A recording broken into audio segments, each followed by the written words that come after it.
Yep. Okay, new year, new recording person. Sorry, Jasmine. It's fine. Bye forever. Okay, so we're doing systems of equations and inequalities. So you did it in grade 10.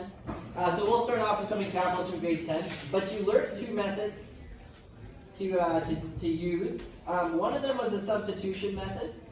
And the other one was, I think addition and the substitution method. I think this was, anybody remember what it was called? There's another name for it.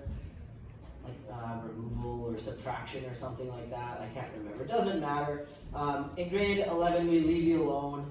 And we generally just kind of focus on the substitution method because it seems to be the easiest most of the times.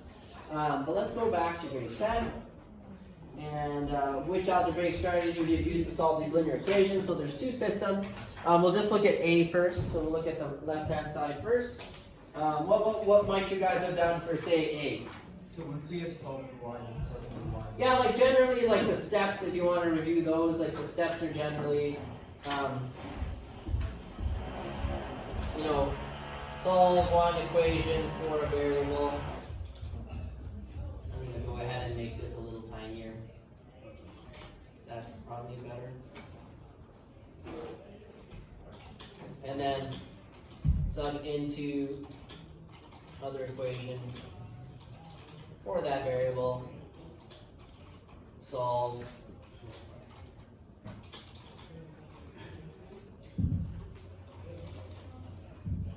There. Would have been something like that. wait, why are we restarting?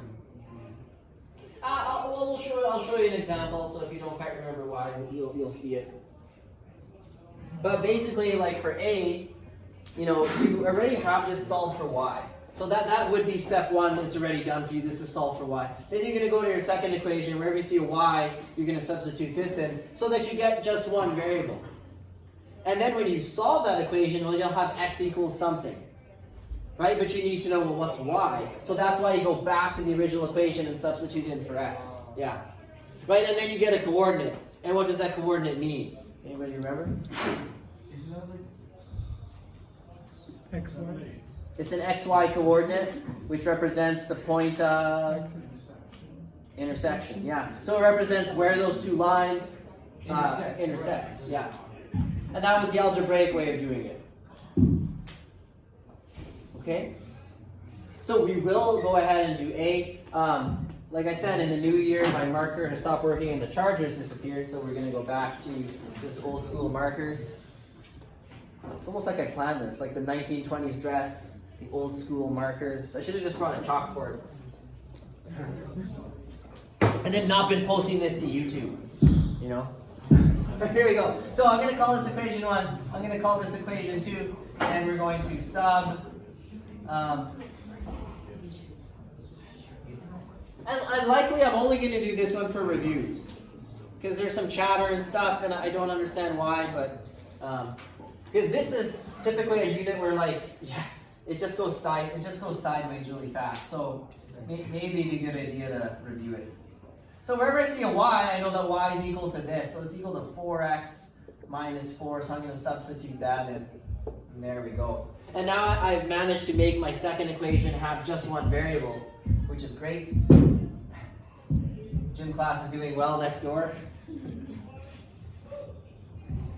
So I'm going to distribute the 3 into the brackets. I'm going to get 12x minus 12. And honestly, once you get here, you should be fine solving for x. So Cooper-like terms. You get 14x, add 12 to both sides. Oh goodness, do you get 7? Negative 5 plus 12 is 7. Divide both sides by 14. So you get 7 over 14 or 1/2. So now you have a value for x. Reducing it's important, right? It's going to make your life easier when you pop it back into 1.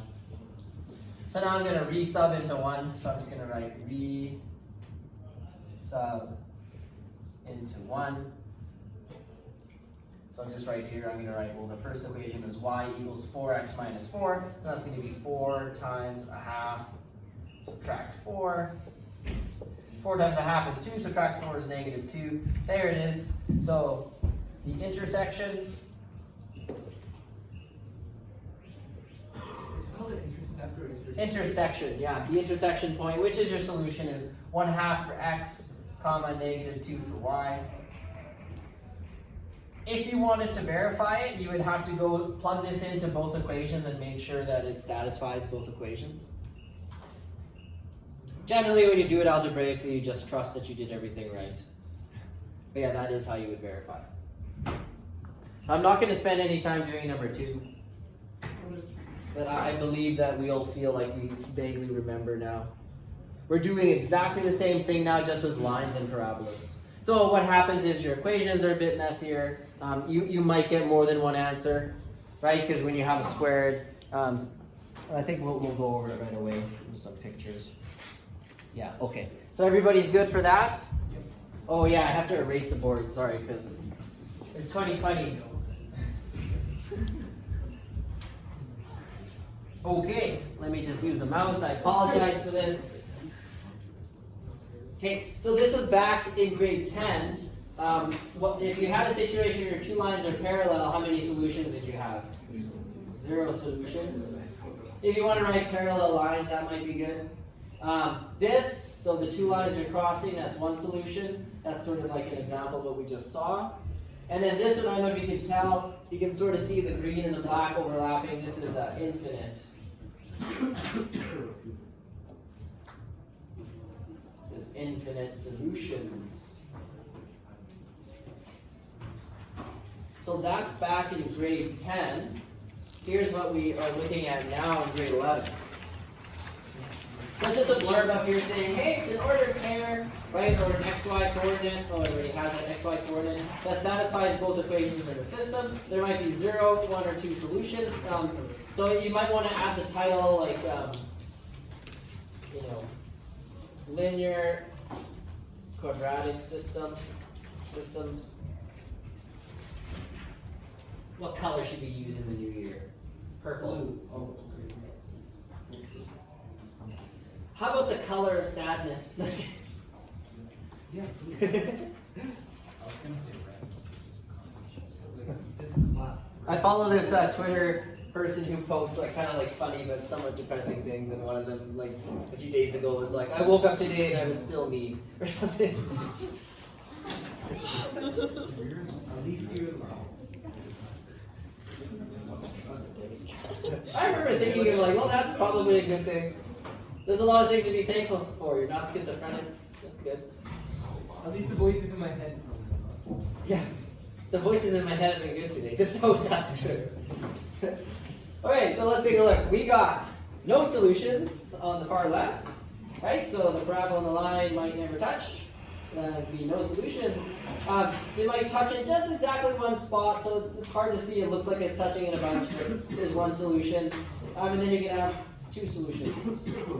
The strategies we use to solve it is the same as grade 10. It's just now you have grade 11 knowledge coming in. Yes, sir? Would we ever get a parabola that was 7 solutions, or a really weird number of solutions? Or is it just 1, 2, and Yeah, it's basically going to be 1, 2, 0, 1, 2. But also because, can you imagine a situation where a line can hit a parabola, say, more than twice? That would be a good question. What do you think?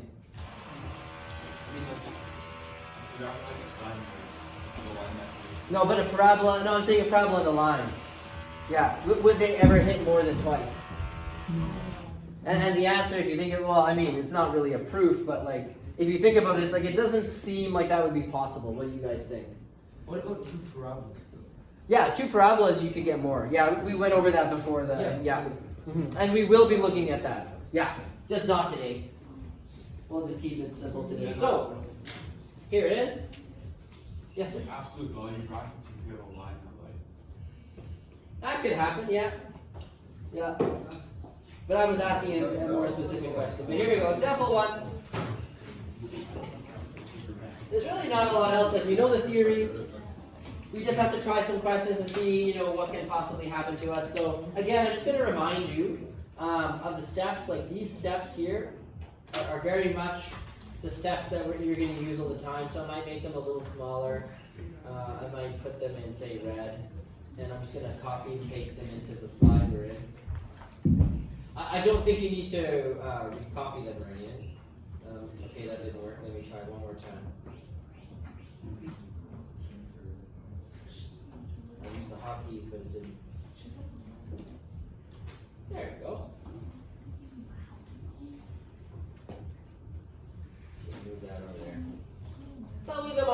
straightforward. So let's think about this. Step 1, do we need to solve one equation for one of the variables? No, that's why I had that note saying substitute the top equation into the bottom equation, because that's already been done for us. So let's go do the rest of it. I'm going to sort of scroll down a bit, give myself some room. Let's see what happens. So when you take this and substitute it into there, so I like to label mine 1, 2. And I'm just going to write, I'm taking this x minus 2 times this, because that's what y is. Okay, and then do the math. Distribute that into the brackets. You're going to get plus 4x squared, subtract 20 equals negative 15. Ooh, my math senses are tingling. What do I got to do here? You got to factor. Yes. How did you know you need to factor? Because the x squared. So Why? Because the x squared and? the x. Yes, when you have x squared and x, you will factor. So, clean up. Clean up, I guess, and factor. So I'm going to keep the x squared term positive. So I'm going to add 15 to both sides. I'm going to rewrite the order. So I'm going to write 4 x squared plus x minus 5 equals what? 0. Don't lose the equal 0. It's still an equation. That's important. So now, is there a greatest common factor or anything you can pull out? No. I just always check because it can make your life quite a bit easier. So we're doing decomp. Why am I doing decomp? Because the coefficient of the x squared term is not positive 1. So I'm looking for two numbers that multiply to a times c, or 4 times negative 5. So multiply to negative 20 and add to what? The b term, 1. So usually when it adds to 1, the two factors are 1 apart. So it's going to be 4 times 5, and I need to be negative 20 and add to negative 1, so I'm going to, positive 1, so I'm going to make it negative 4 times 5. Does that work? Yeah. Excellent. Now, see if you remember decomp. So the step I like to write is the next one where I use my two factors. So I'm rewriting that x term, decomposing it into 2 pieces. And then I like to jump straight to the answer from there. So I'm just going to write my 2 brackets. And I know it's still equal to 0. And remember, I'm just looking at the first 2 factors here and I'm saying, what's the greatest common factor I can pull out? Oh, I'm just going to ask you guys that. So between 4x squared and 4x, negative 4x, pull out a 4, but also an x. And then I divide those terms by 4x, and I write whatever I get in this bracket. So I get x minus 1. Now, when I look at the next thing, I need to make sure whatever I pull out here, I need to get x minus 1. So I'm looking and I'm like, well, I can pull out the 5. It needs to be positive 5, so this one stays positive, this one stays negative, so I get x minus 1 again. So now you can solve, right? Zero product property, ZPP. Right? So this bracket equal to 0 or that bracket equal to 0 would make the whole thing 0. So I'm going to get from this bracket, that equals 0, and then x minus 1 equals 0. So one possible solution is x equal 1. The other one is x equal negative 5 over 4. So I just did step 3 where I solved. And then I got to resub into step 1. So the only difference now is when you resub, you might do it more than once, right? So I got to figure out, well, what's the corresponding y value for x equal 1? What's the corresponding y value for x equal negative 4 over 5? So step 4 over here, I'll just do it over here. So if x equals 1, I'm going to substitute into here. I recommend you at least show that, right? Just so like, if you were to make a mistake, I'm like, oh, they clearly knew what they were doing and they just had a brain fart. So you get 1, negative 2, is it 8? Okay, so that means one of our solutions is 1, 8. And then we're going to do negative 5 over 4, which is going to be a little bit crappier. But hey, maybe you should do more mental math than you do. Let's see here what we got.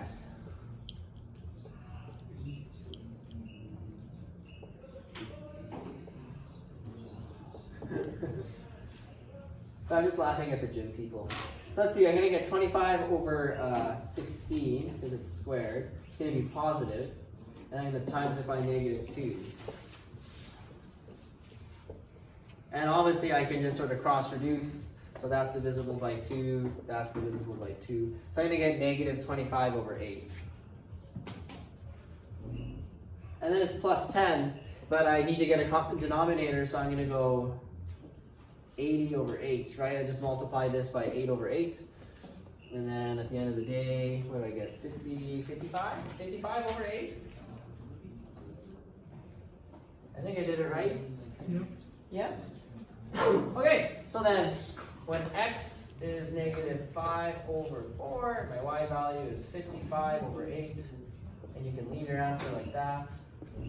I checked, by the way, if I can reduce it. I don't think I can. 2 doesn't work, 3 doesn't work, 4 doesn't work. Questions? Excellent. So we can try another example. Let's see. What do we got? This would be a try it yourself one. So what I might do is it's very similar. I might just give you the solution. And then you can try it like later like as soon as we're done the notes, we should have time. What time? Oh yeah, we'll certainly have time today. Or I can go back and do it with you guys if you wish. Okay, so maybe just write down the solution. I'll give it to you. I did it in my notes. The solution I got.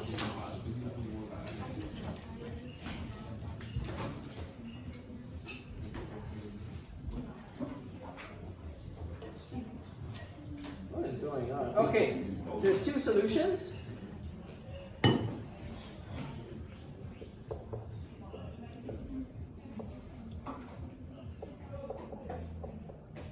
Apparently those are the 2 solutions I got.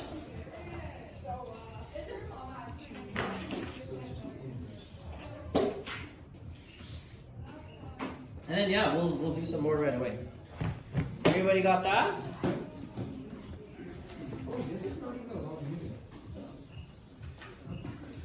Oh, it's a pretty short unit. So we'll do our best to sort of try these 2. So you'll notice that in every single one, like, we haven't had to solve for y yet. I mean, it could happen, but just in the examples, we decided to keep it straightforward. But you know, like if I messed this one up and gave it to you in some other format, like right, you would realize like, oh, I need to solve it for one of the variables. And generally for the parabolas, I will say it's probably better to solve it for y, so you can substitute in the other one and just have x's, because you are going to have to factor, so keep that in mind. This one's already solved for y as well. So in this case, you're gonna say take the first one, and you're gonna substitute it in for that y, and then you'll have an expression. So you're gonna get, if you do that, you plug in for here, then you get this, right? And then you gotta go solve it. So you want to move everything over to one side. Keep your x squared term positive. That will save you a lot of hassle. So I'm going to subtract 2x from both sides, which would give me -9x. And then add 3 to both sides, which gives me 0, right? -3 plus 3 is 0. And now you have to factor this one.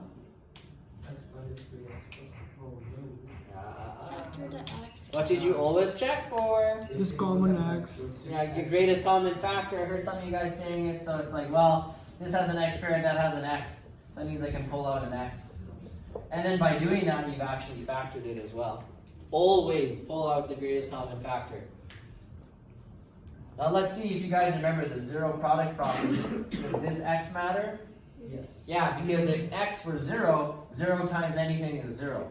Right, so you set the first one equal to 0, and then x minus 9 equal to 0. So you still get 2 answers. Right, and now you're going to resub. So say when x is 0, I might just do it here. When I go substitute into here, I'm going to get y equals -3. Is this the same one that I just used? No, it's not. It's just different? Okay. When I resubstitute this one in, I get y equals 2 times 9 minus 3. So you get what? 18 minus, you get 15. So then make sure you write your answer as a coordinate, eh? There. Circle them, whatever. Done.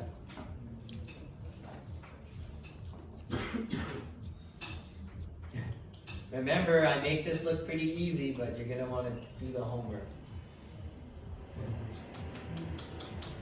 How many of you are taking grade 12 pre-calc next semester again? Oh, okay. Yeah, I know I don't ask you every class. It's like the second time.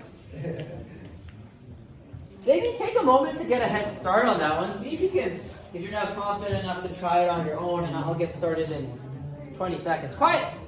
Quiet. Now see if you can do it, not your friend, okay? Although teamwork is great.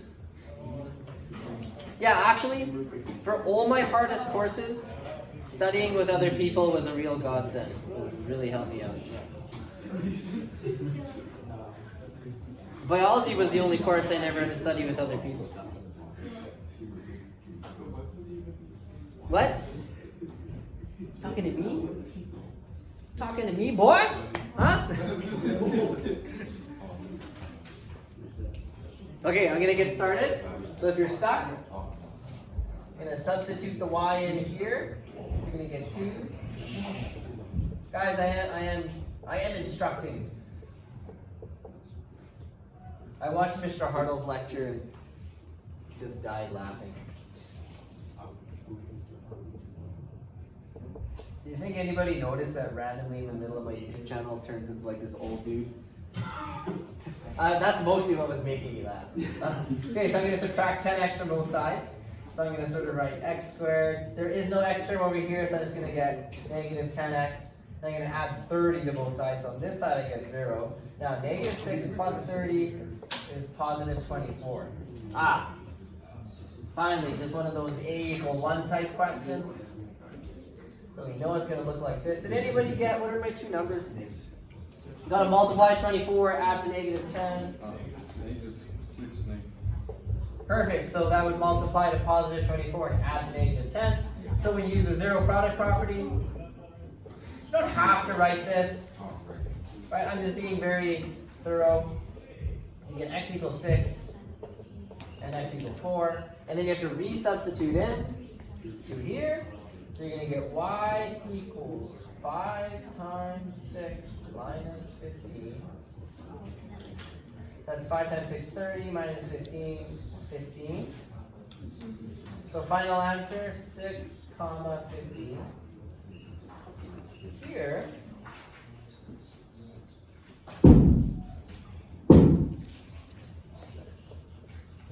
I'm told we'll be done the new fitness center by semester 2, a month. And then if any of you buggers in my class next semester, you better watch out because I'm going to start going there. So in about a month, I'll be able to like lift you up and throw you. You can already do that with Cat. Yeah, I can already do that with Ken. I mean, you're right. Yeah, if there's any problems in class, you see, we'll take care of it the old-fashioned way. I'm just joking. If I ever have to lift a lot of math textbooks, I will be okay. I won't throw out my back. Okay. I think, is there one more? Any questions with that one? Everybody seems quite confident. Your faces are broadcasting to me their confidence. Oh. Yeah, definitely. What is this? I hate how we call these word problems. They're just wordy.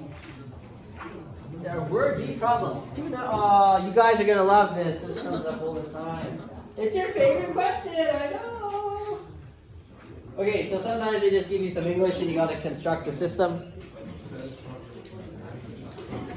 Okay, shh. What's the first thing we need to do? Because we've seen these in various units. The thing that many of you forget, but is actually critical. It's the first step. You gotta define the variable. So let's see.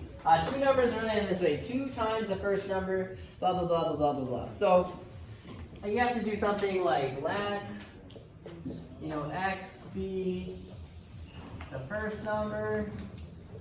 And I'm going to just cheat and use a number sign.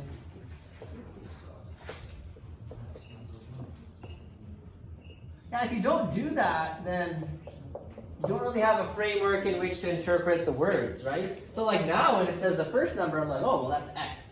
So that's really going to help me make my equation. So 2 times the first number.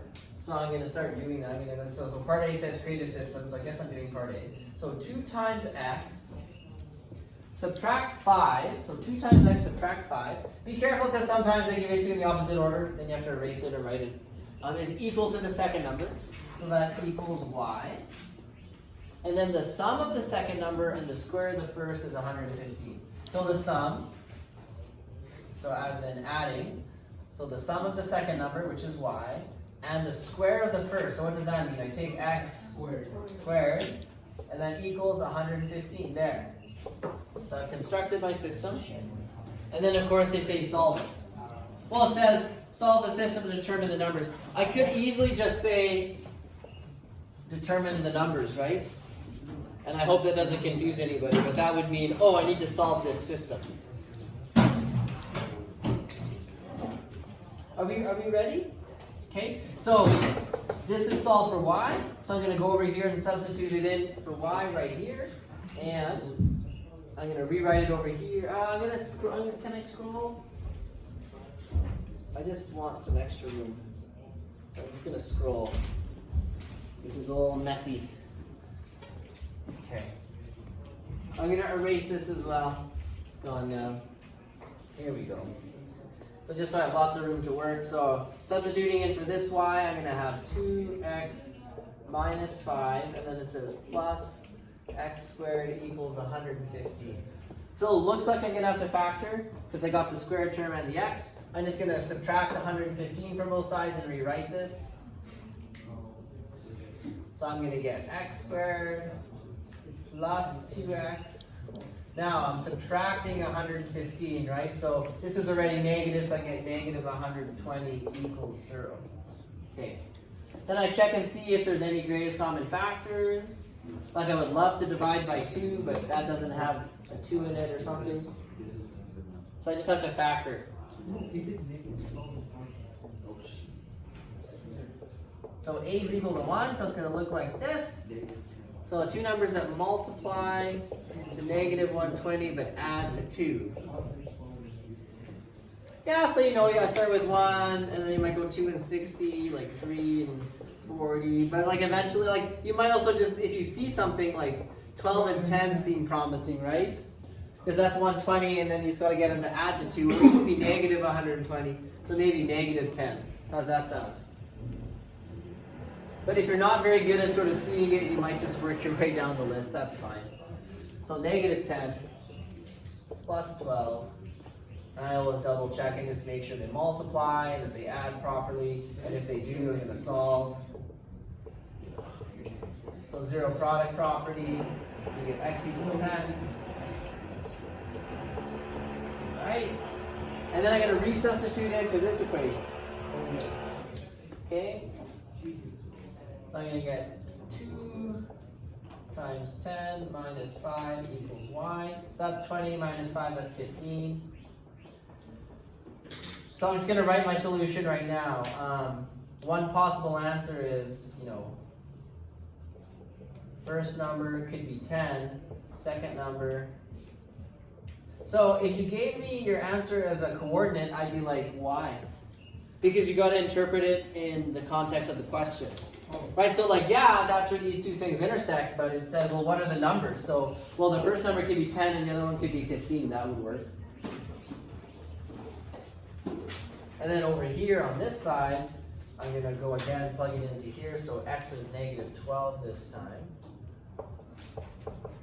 That gives me negative 24, so negative 29 equals y. So then again, you should interpret it. And I'm being lazy and using a hashtag sign for number, but you guys should write the actual word. So the second number could be negative 12. Sorry, the first could be negative 12. The second would be negative 29. And I don't think it said anything about positive integers. We didn't know though. Okay. That's it. Are there any questions? I'm going to erase this. There's a very similar one. I'll give you the answers. Remember, I'd say roughly half of you got this, like a question similar to this right. I think it was like a few units ago on the test. So just, obviously it's one of those problem areas. So if you have questions about it, come see me or talk to a friend. Do some homework. Do some practice. So I'll give you the answers to this one. So it's exactly the same type, just different numbers. And the answers are... I'm just going to write them sort of crappy.